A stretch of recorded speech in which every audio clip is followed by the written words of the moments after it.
அறிவித்தபடியே Iran தற்போது America மீது தாக்குதல் நடத்தியுள்ளது. ஈராக்கில் இருக்கும் அமெரிக்காவின் ராணுவ மையம் மீது ஈரான் தாக்குதல் நடத்தியுள்ளது. ஹமாஸ் மற்றும் ஹிஸ்புல்லா குழுக்கள் மற்றும் ஈரான் நாட்டு ராணுவத்தின் கூட்டு தாக்குதலாக இது இருக்கலாம் என கருதப்படுகிறது. ஈராக்கில் உள்ள ராணுவ தளத்திற்கு எதிரான தாக்குதலில் குறைந்தது 5 அமெரிக்க வீரர்கள் காயமடைந்தனர் என்று அமெரிக்கா கூறியுள்ளது. கடந்த 2 மாதங்களுக்கு முன் இஸ்ரேல் ஈரான் இடையே பயங்கரமான போர் முற்றியது. இத்தனை நாள் 2 நாடுகளுக்கு இடையில் புகைச்சல் இருந்து வந்த நிலையில் தற்போது இஸ்ரேல் மீது ஈரான் ஏவுகணை தாக்குதல் நடத்த முடிவு செய்துள்ளது. கடந்த 2 மாதங்களுக்கு முன்பே இஸ்ரேல் மீது ட்ரோன் ஏவுகணை தாக்குதலை தொடங்கியது ஈரான். ஹமாஸ் அரசியல் தலைவர் இஸ்மாயில் ஹனியே கொல்லப்பட்ட சம்பவமும் ஈரானை மேலும் கோபப்படுத்தியது. இந்த ஹமாஸ் அமைப்பு தான் பாலஸ்தீனத்தில் இஸ்ரேலுக்கு எதிராக போராடி வருகிறது. இவர்களுக்கு உறுதுணையாக ஹிஸ்புல்லா அமைப்பு உள்ளது. சமீபத்தில் ஹிஸ்புல்லாவின் மூத்த தளபதி ஃபுவாட் ஷுக்கர் இதேபோல் இஸ்ரேல் தாக்குதலில் கொல்லப்பட்டார். ஹிஸ்புல்லா அமைப்பு ஈரான் ஆதரவை பெற்று இஸ்ரேலில் போர் செய்து வருகிறது. லெபனானிலிருந்து இந்த அமைப்பு இயங்கி வருகிறது. இந்த 2 அமைப்புகளின் தலைவர்கள் கொலை செய்யப்பட்டது.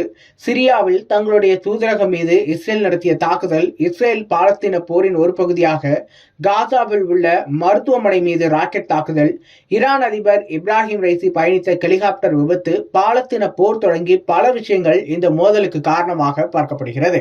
இதற்காக பழிவாங்கவே இஸ்ரேல் மீது ஈரான் தாக்குதல் நடத்த முடிவு செய்துள்ளதாக கூறப்படுகிறது. இஸ்ரேல் மீது ஈரான் தாக்குதல் நடத்துகிறது என்றால் அந்த பிராந்தியத்தில் உள்ள அமெரிக்க ராணுவ மையங்கள் மீதும் தாக்குதல்களை கண்டிப்பாக நடத்தும்.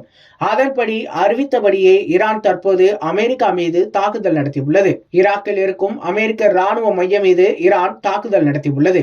ஹமாஸ் மற்றும் ஹிஸ்புல்லா குழுக்கள் மற்றும் ஈரான் நாட்டு ராணுவத்தின் கூட்டு தாக்குதலாக இது இருக்கலாம் என்று கருதப்படுகிறது.